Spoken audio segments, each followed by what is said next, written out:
یہ نہ تو یہ لوگ خود کرتے ہیں نہ کسی کو کرنے دیتے ہیں. تو دنیا میں آپ نے جتنی بھی اعجازات دیکھی ہیں، کچھ بھی دیکھا ہے، تو ہر کسی نے وہ فرسٹ ٹائم ہی بنائی ہے، صرف سوچ کی وجہ سے. تو آپ ہمیشہ اپنے دوست، احباب اور اپنی محفل یا کمپنی کو پازیٹیو لوگوں سے ہی بھر کر رکھیں جو یہ سوچتے ہو کہ ناممکن کو بھی کرنا ہے، یعنی ایسے کام کرنا ہے جو دنیا میں پہلے نہیں ہوئے. یعنی مشکل سے مشکل کام کرنا ہے تو وہ آپ کے فائدے مند ہے، ورنہ یہ آپ کو لے ڈوبیں گے. اور دوسرے نمبر پر اور جو دوست ہیں وہ بھی دوست ہیں آپ کے، مگر اصل میں وہ دوست نہیں ہے، وہ اپنے بھی دشمن ہیں اور آپ کے بھی، یعنی کہ ٹائم پاس کرنے والے. ایسے دوست آپ نے ہرگز نہیں بنانے کہ آپ کے پاس آتے ہیں، پورا پورا دن بیٹھ جاتے ہیں یا آپ کو کہیں لے جاتے ہیں، باتیں ادھر ادھر کی کرنی ہے، نہ انہوں نے خود کچھ کرنا ہے اور نہ آپ کو کچھ کرنے دینا ہے. تو آپ ایسی کمپنی بنائیں، ایسے دوست بنائیں جو آگے بڑھنے کی سوچ رکھتے ہوں، یعنی کچھ کرنا چاہ رہے ہو دنیا سے ہٹ کر. اور آخری بات یہ باقاعدہ آپ نے نوٹ کرنی ہے جو میں کہہ رہا ہوں، تو نیکسٹ میں آپ کو بتاؤں گا بھی کہ کیسے ہوتا ہے یہ کام. کاروبار پیسے سے بالکل نہیں ہوتا.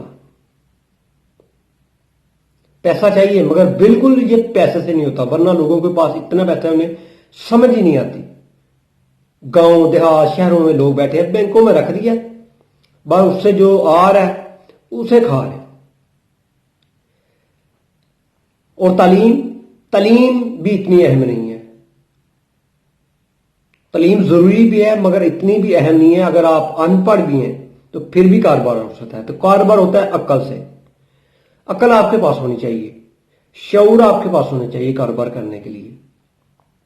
اگر لگن نہیں ہے، سوچ نہیں ہے، آگے بڑھنے کی ہمت نہیں ہے، تو پھر آپ کچھ نہیں کر سکتے. بے شک آپ کے ساتھ ساری دنیا ہو، دنیا کی ساری دولت آپ کے پاس ہو.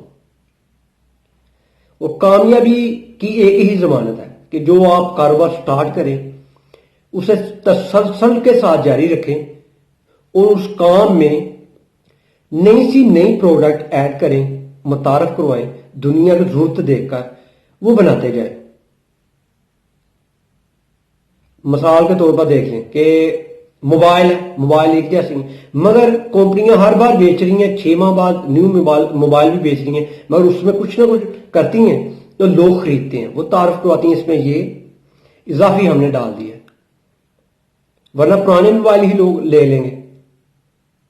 تو مجھے امید ہے آپ کو میری ویڈیو پسند آئی ہوگی اور آپ لائک اور شیئر بھی کریں گے. تو یہ میں اس ویڈیو میں بریکنگ نیوز دینے لگا ہوں آپ کو. جو نیو دوست ہیں جنہوں نے زندگی میں کوئی کاروبار نہیں کیا یا اس فائبر گلاس کے کام میں آنا چاہ رہے ہیں تو وہ میری نیکسٹ ویڈیو کا انتظار کریں. جن کے پاس سرمایہ بھی کام ہے، وہ ملازمت بھی کر رہے ہیں، سسٹم بھی چلانا ہے، یا بہن بھائی ہیں، تو میں 2 طرح کے کام شروع کرنے لگا ہوں.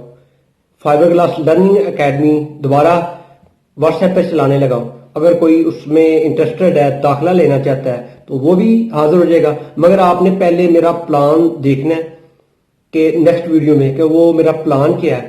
تو اس میں زیادہ تر میں کوشش کروں کہ اپنی بہن اور بیٹیوں کے لیے ایسی پروڈکٹ متعارف کراؤں جو آرٹس کے متعلق ہوں، جو پاکسی فائبر گلاس سے ایزیلی تیار ہو جائیں، ان کی مولڈ بھی ایزی تیار ہو جائے، ان کو کام کرنا بھی ایزی ہو. تو جو میری پلاننگ ہے اس پر یوٹیوب پر آنے والے وقت میں، تو میں آپ کو تھرو پراپر چلانا شروع کروں گا. آپ نے پلان بنانا ہے.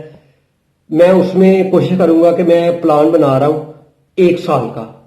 تو دیکھتے ہیں اس پلان کے مطابق آپ کو ہر چیز سٹیپ بائی سٹیپ کہ آپ نے کیسے کیسے اکٹھی کرنی ہے. اگر آپ نے یہ بزنس کرنا ہے، تھوڑا تھوڑا کر کے انویسٹ کرنا ہے اپنی بچت سے، تو وہ میں جیسے جیسے بتاتا جاؤں گا آپ نے ویسے کرنا ہے. تو انشاءاللہ آپ نیکسٹ ایئر تک آپ اپنا ہی کاروبار سٹارٹ کر لیں گے. تو آپ مجھے اجازت دیں اپنے دوست میاں محمد فاروق اعظم کو. اللہ حافظ.